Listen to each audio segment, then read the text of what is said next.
পরিবারের সবাই মিলে একসাথে খাবার খেলে খাবারের মজাটা একটু বেশি বেড়ে যায়। ঈদ উপলক্ষে সৌদির বাড়ি থেকে খাবার দিয়েছে।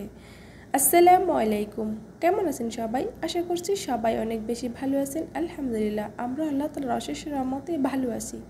কাছে এবং দূরে যে যেখান থেকে আমার ব্লগ ভিডিও দেখতেছেন, ফাতিমা হানির ব্লগে সবাইকে অসংখ্য ধন্যবাদ আমার আজকের আরও একটি নতুন ভিডিও দেখার জন্য। আশা করছি আমার আজকের ব্লগটি আপনাদের ভালো লাগবে।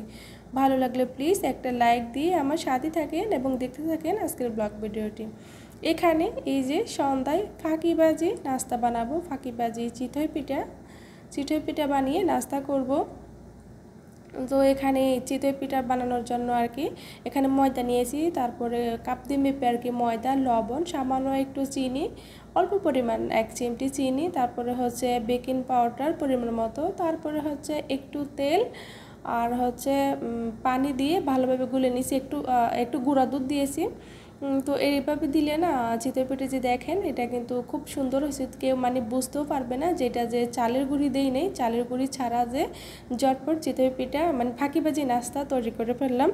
এখানে চালের গুঁড়ি দিতে পারলে না আরও ভালো হইতো। আসলে যেই জিনিসের যেই স্বাদ যতই সুন্দর হোক না কেন, তবে এই চামচ দিয়ে অন্তত 1 চামচ চালের গুঁড়ি অবশ্যই দেওয়ার উচিত ছিল, তবে আমার কাছে না চালের গুঁড়ি ছিল না।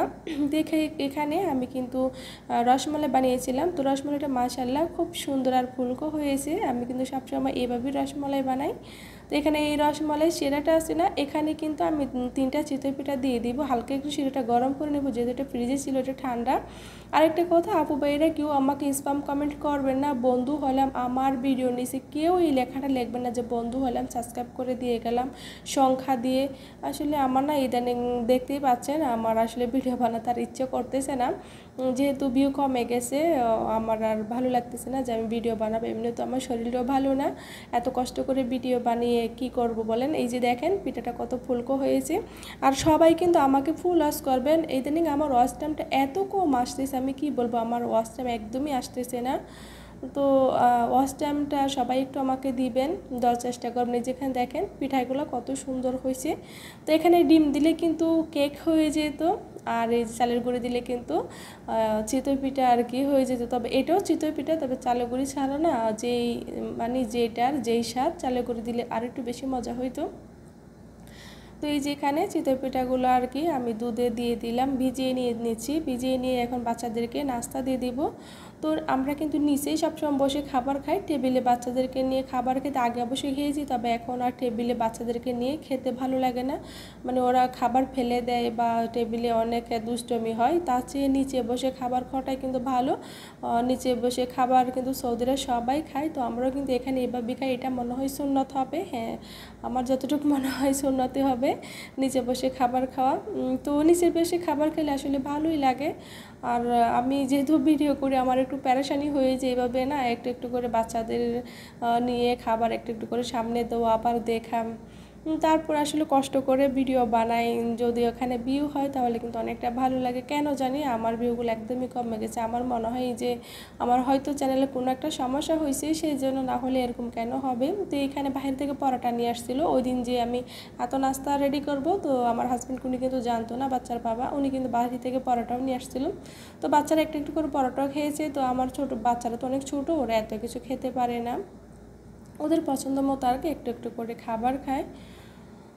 তো আমি কিন্তু কথা বলতে আমার একটু কষ্ট হচ্ছে, আমার মানে জিব্রার মধ্যে আর কি, জিব্বা যেটা এখানে কেন জানি একটু কীভাবে হয়তো মাংসের হাট যেটা হাড় ওটা লেগে হয়তো কেটে গেছে, তো একটু রক্ত বের হয়েছিল। তো এই জন্য আর কি কথা বলতে খুবই কষ্ট হচ্ছে। আসলে বিপদ আর অসুস্থ আমাকে ছাড়তেছে না, একের পর এক অসুস্থ আমার পিছে মানে লেগেই আছে, জানি না কেন। তো ওই জন্য কথা বলতে আমার খুবই কষ্ট হচ্ছে। আর এই যেখানে বাচ্চারা ওই যে ওরা খেয়ে নিচ্ছে, ওদেরকে আমি বলছি একটা খাওয়ার জন্য, ওরা খাবে আরেকটা। তো আমি বলছি আচ্ছা ঠিক আছে, তোমরা তোমাদের মতো খেয়ে নাও, তোমাদের পছন্দ মতো তোমরা খাও, সব কিছু তো সামনে দিয়ে রাখছি। তো আমি এখানে কিন্তু চা খাবো, চা না খেলে তো আমার চলবেই না, আমার চা অবশ্যই খেতেই হবে।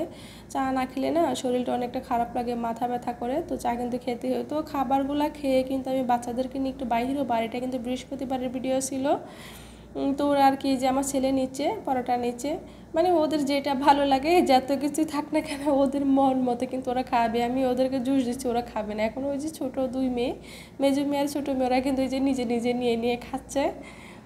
তো এরকম আর কি বাচ্চাদের ঘর, বাচ্চাদের মন মতো সব কিছু করতে হয়। আর আমি কিন্তু একদমই ঝাল খেতে পারি না। কি বলবো, জাল খেলে আমার এতটা সমস্যা হয়, জাল খেতে পারি না। আমি যখন বাংলাদেশে গিয়েছিলাম তখন আমার আম্মা আর কি, আমার মা, আমি আম্মা বলি না মা বলি আমরা সবাই, উনি আমাকে আর কি মরিচের গুঁড়া হলুদের গুঁড়া এগুলো দিয়ে দিচ্ছিল। তো মরিচের গুঁড়া যখন আমাকে দিচ্ছিল তখন আমি বলছিলাম আমাকে এত মরিচ কেন দিচ্ছ, আমার তো এগুলো 1 বছর চলে যাবে, মানে একটা ছোট একটা জার দিয়ে আর কি 1 জার মরিচ হবে। তো উনি বলছে যে 1 বছর কেন, এত কম কেন মরিচ খেয়ে। যে এখানে মার্কেটে চলে আসলাম, মার্কেটে দেখেন এই যে তেলের পট আর কি, তেলের পট বা জার, এটা কিন্তু একবারে মানে বড় না ছোটো না, ছোটোই ছিল, বড় ছিল না, মাঝারির থেকে আর কি ছোটো সাইজ। তবে এটা কিন্তু খুব আমার কাছে ভালো লাগছিল, পছন্দ হয়েছিল। কিন্তু এটা কিন্তু আমার বাসায় 1 সপ্তাহ থাকবে না, ভেঙে যাবে। যেহেতু আমি রান্নার সময় খুব তাড়াহুড়া জটফট করে রান্না করি, বাচ্চাদের ঘর তো এত আস্তে আস্তে করা যায় না, খুব তাড়াতাড়ি করার সময় ভেঙে যাবে। এই যে দেখেন এত সুন্দর সুন্দর লোভনীয় জিনিস, এগুলা দেখে কে না আসলে কার না লোভ হবে, সবারই তো লোভ হবে। তো এখানে কিন্তু ওই যে যত ভাবিরা ভিজিটে আসে তারা কিন্তু এত পরিমাণ জিনিস নেয় কি বলবো। সত্যি আসলে আমি আমার নিজের কাছেও কিন্তু অনেক মাঝে মাঝে লোভী হয়ে যায়, এগুলো দেখে লোভে পড়ে যায়। তারপরে ভাবি যেগুলো কীভাবে নেব, নেওয়ার মতো তো সম্ভব না, এত কিছু নেওয়া যায় না। যেহেতু বাচ্চারা 3জন, তো আমরা আমাদের জিনিসগুলো এগুলো নিতে নিতে না অনেক কিছু হয়ে যায়। আর বিশেষ করে বাচ্চাদের দেশে গেলে না বাচ্চাদের খাবারটাই বেশি নিতে হয়, যেহেতু দেশের খাবার পানি এগুলো কিছুই খেতে পারে না ওরা, তো এত কিছু আর নেওয়া যায় না। এই জিনিসগুলো না আসলে একটু সুন্দরে বেশি সুন্দর আর ভালো, কিন্তু এখানে জিনিসগুলো একদম ভালো ও সস্তাও আছে। সস্তা হলেও আর কি এতটা খারাপ না, সস্তা হলেও ভালো। ওইগুলো হচ্ছে আলাদা মার্কেট। তো ওই যে মার্কেট থেকে আর কি চলে আসলাম, তো বাজার টাজার করে সব কিছু করেই কিন্তু চলে আসছি। এই যে মেয়ে, আমার ছোটো মেয়ে, মেজো মেয়ে, ও খেলনি নিচে নিয়ে একবারে সাথে সাথে খুলে খেলা শুরু করে দিছে। ওরা বাহিরে গেলে এরকম করে যে ওদের যতই খেলনি থাক ওরা নিবেই, ওরা একটা বায়না করবে, নিবেই। বাচ্চারা কেন জানি ওরাদেরকে বোঝাতে পারি না। এই যে এখানে বাজারে এনে বাজারগুলো আমি একবারে গুছিয়ে নিচ্ছি, সব কিছু গুছিয়ে। এই যে এটা আমার আরেকটা জগ ছিল, তো এটা আমার মেয়ে আর কি হাত থেকে ফেলে দিয়ে ভেঙে দিছে, তো আমি ওটা নিয়ে আসছি। এই যে এগুলো হচ্ছে তেল। আমার মেজো মেয়ের মাথায় যেহেতু ছোটো সময় কোনো চুল ছিল না, তো আমি অনেকেই বলছে আমাকে, সবাই বলছে চুলগুলো ফেলে দেওয়ার জন্য, তো আমি ফালাই নাই। তো আমি চুলগুলোকে কী করছি, একটু যত্ন নিচ্ছি আর কি, মানে 4-5টা তেল একসাথে, মেথি, কালো জিরে এগুলো একসাথে মিশিয়ে সবসময় আমি রেগুলার ওকে দিয়ে যাচ্ছি। তো এইভাবে আর কি ওর চুলগুলো মাসালা ঠিক হয়ে যাচ্ছে। তো আমি ফার্মেসি থেকে আর কি, যখন ফার্মেসিতে কিন্তু ডক্টর থাকে, যখন আমি এগুলো নিচ্ছিলাম তখন আর কি যে নারকেল তেল বা এগুলো, তখন উনি বলছিল যে এতগুলো তেল একসাথে, মানে এরকম আর কি জিজ্ঞেস করছিল। তখন আমি বলছিলাম, তুমি বলছে আমাকে কোনো ডাক্তার শিখিয়ে দিচ্ছে? আমি বলছি না, আমি নিজে থেকে দিই। আর উনি বলতেছে যে এটা কি আমি উপকার পাইছি? আমি বলছি হ্যাঁ মাশাআল্লাহ, মেয়ের চুল এখন ঠিক হয়ে গেছে। তো বাহির থেকে এসে কিন্তু আমি রান্নাও বাসায় রান্নাগুলো করা ছিল। যে আমার মাংসটা একটা কিন্তু ঈদের আগের দিন রান্না করেছিলাম, এখন পর্যন্ত মাংসটা আছে, কারণ আমরা মাংস বেশি একটা খেতে পারি না, সমস্যা হয়। তো এখন পর্যন্ত কিন্তু আছে, আর একটু একটু করে খাওয়া হয়। তো এর মধ্যে শুক্রবারে কিন্তু বাহিরের খাবারও খাওয়া হচ্ছে। এভাবে কিন্তু ওই যে আমি এখনও কিন্তু কুরবানির মাংসটা এখনও রান্না করি নাই, ওই রান্নাগুলোই আছে। তো আমি কি রান্না করবো বলেন? এই যেগুলো সৌদিদের বাড়ি থেকে আর কি ঈদ উপলক্ষে সৌদির বাড়ি থেকে খাবার দিয়েছে, এই যে খাবার আসছে।